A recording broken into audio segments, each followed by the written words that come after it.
Yesterday, the leader of opposition, SSENYONYI, raised the abduction issues in Uganda, and he did this on the floor of parliament. What pains me more is, whenever the abductions, the forceful disappearances, is brought to the attention of the NRM members in the House, they act as if nothing is happening. In fact, many of them come out to say that there are no abductions, but rather there are arrests. There is a difference between abductions and torture. In fact, SSENYONYI said this statement. Listen to this statement because it's going to form a basis for a discussion. Here is the tape. The matter of Ugandans who are abducted. And we are very specific with the word abduction because it's different from arrest. An arrest is clear in the law. What happens is not provided for in the law, that people are picked up and for months their whereabouts are not known. There's a gentleman called Christopher Godi, also known as King Zale. He was taken on 21st April. Up to now, his whereabouts are not known. There's another one called Baliza William. 10th February is when he was taken. Up to now. First of all, when you hear when these people, the dates on which they are abducted, some as far as February, the Christopher Godi King Zale, as far as February. 5 months later, almost 6 months later, they have never been brought to court. Those who are normally released from the dungeons come out to say that they are there. And we keep on taking on our country for granted. The leadership of this nation is playing a Russian roulette with our nation. They're instigating divisions and fear. They're instigating hate. By the time they would want to control this, it will be out of hand. And we are sitting on a time bomb.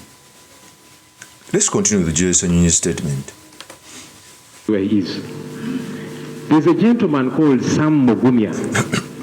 He was taken on 26th of August, 2025. It's coming to a year now. Up to now. I keep wondering, if these people have committed an offense, why doesn't government produce them in court? Mr. Speaker, we have been seeing videos of Sam Mugumya in a very deplorable state. Now, I've seen some government officials say, no, those videos are AI generated. So if you are saying those videos are false, because they look to be in very grotesque shape, he cannot walk, he seems paralyzed and so on.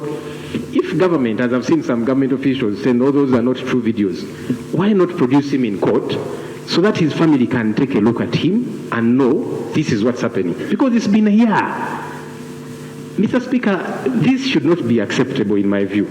So first of all, the gentleman, I did a video, Sam Mugumya, former aide of Dr. Kizza Besigye, was abducted when we were going to the 2026 general election, before the nomination.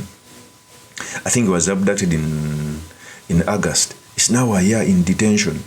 The video came out when he's already paralyzed, he couldn't move.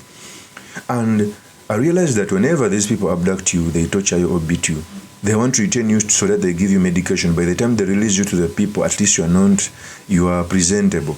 It's what happened to Bobby Wine. Remember when the Arua saga? They beat him thoroughly well. So they had to retain him for medical treatment. Even when they don't treat you, the body can do some self-healing. By the time they want to release you in court, it is at least you are presentable. That's what they do. In fact, I suspect that one day they are going to kill a person in detention. Okay? It's what happened to Mwanga Chivumbi. Mwanga Chivumbi narrated that they had to beat him and they detained him later. They did a police report on him when they brought him to police, because when they bring you to the police, they must record the injuries so that the police does not take the responsibility of injuring you. Let's continue with the SSENYONYI. I said the other day that the 1995 Constitution is a brainchild of the NRM government. So it bothers me if NRM officials are the ones violating the Constitution they backed. It should be problematic even to colleagues in the NRM. Mr. Speaker, I kept severally raising the question of Honorable Mwanga Chivumbi. After 19 days, he was dumped at a police station. Meanwhile, police had been denying, even in their affidavit in court, they said, we don't know him, we don't know his whereabouts. But he was taken from police to court. Now, Honorable Chivumbi is now in jail, nursing injuries. And there is a police doctor's report to that effect. The injuries that were inflicted on him and is getting treatment.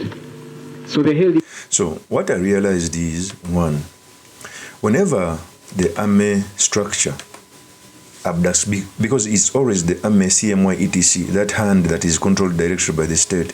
The police is bad when it comes to this demonstration, but at least it's the only entity that somehow follows the law. Not to its entirety, but it follows the law. The body that is responsible for abductions always the UPDF, SFC, CMY. Every person who comes out speaks about those entities. Even when Mwanga Chivumi was abducted in the presence of the police, but he was not being held by the police. So when they bring you when you are tortured, before you are brought to the police station, they have to write a statement that you've come with your injuries so that they don't bear responsibility of torturing you in a near future. Because if you don't keep a record when you are a policeman and a person is brought with injuries, it's the same as the prison. There is a day they tortured a person. They took him to Luzira prison with injuries. Luzira prison has to record your injuries so that they don't bear the responsibility of torturing you in prison. This is what is happening. And what pains me more, the entities responsible for forceful disappearances and torturing etc., they are directly supervised by the state. When I speak about the state, is the SFC, the CDF, etc. They are being cheered on by the CDF coming out to say that we will cripple anyone, hang anyone who opposes his father. And this is the country we have. History must be read. The reason that's why Jerome 7 went to the bush is because of the same things that's happening. Forceful disappearances, etc. is what is happening. And we are continuing cheering on this bad leadership. Let's continue with SSENYONYI. Beating him up every single day. And as I've said, this is captured in a police doctor's report. Why? Mr. Speaker, the chief, in fact, the commander-in-chief of the armed forces released a statement a short while ago. And he was castigating torture. And it's not the first time that he has done so, Mr. Speaker. Condemning how torture is bad. Saying you cannot use the evidence you've extracted out of torture in court because you can't adduce it. That person told you what they think you want to hear.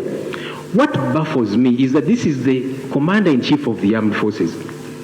If he's bothered, why is he not taking action against his juniors who are in government doing these things? So first of all, yes, it is true. Genome 7 has ever come out to say that a person must not be tortured. But Genome 7 is one of the wise person in Africa because of the number of years he has led the country. The way Genome 7 does politics is he comes in camera to say that people should not be tortured. But he won't take action against those who torture people. He won't. Most especially when it is a political case. That means that he cheers them on. And in fact, the difference between Genome 7 and Genome Hose is wisdom. Genome 7 is a dictatorship, but a smart one. He will beat you in the night, and during the day he will deny. Mohose on the other side is different. He will beat you during the day and come out and also post you because he's excited. He doesn't have the same wisdom like his father. So the abductions and forceful disappearances are blessed by by Museveni and Genome Kainerugaba. Museveni only does a PR on it. It's reason as to why you want to tell me that Genome 7 doesn't know that Sam Mugume is tortured at that level. You want to tell me that he doesn't know that political prisoners are in detention without trial. He knows because he follows everything. Genome 7 can also come out to comment about this most thing you wouldn't believe that he has knowledge about. So he knows what is going in the country, just that he blesses them. It's the reason why he's not taking action. It is the truth. And that is bad because NRM was built on a revolutionary thing. Let's continue with SSENYONYI. We want government to help us understand. Is it too much to ask when we say if somebody has committed an offense or is suspected to have committed an offense, produce them in court, not to take them somewhere, beat them up, after several days, take them to court? Is it too much to ask? And by the way, this is not something that affects only we in the opposition, everybody. The other day we were talking about a colleague.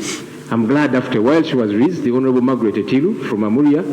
That's NRM, but she had been disappeared for a while. And several other examples that we can give. Like I said, they are missing so clearly. So that was Gerald SSENYONYI speaking about the abduction. And what baffles me is, General Museveni uses competent people to defend the road. A person like Kiwanuka is always on the forefront of defending something sinful. It takes on a person like Norbert Mo in the Ministry of Justice. Norbert Mo is more useful in the opposition than in government. I don't know what General Museveni uses to manipulate these people. I don't know. Let's first hear what Honorable Kiwanuka was saying. We also don't know. So we have to find out where, because he called them missing. Oh, okay. Since they are missing, we are going to look for them and then come back. I think I'll share with the Minister of Internal Affairs. But because he said they are missing, I can't really know what. Thank you.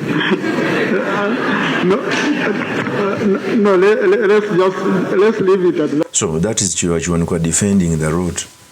You know, and for me, I normally see other parliaments like Kenya, because abduction and forceful disappearance is a national issue, it creates a bipartisan parliament.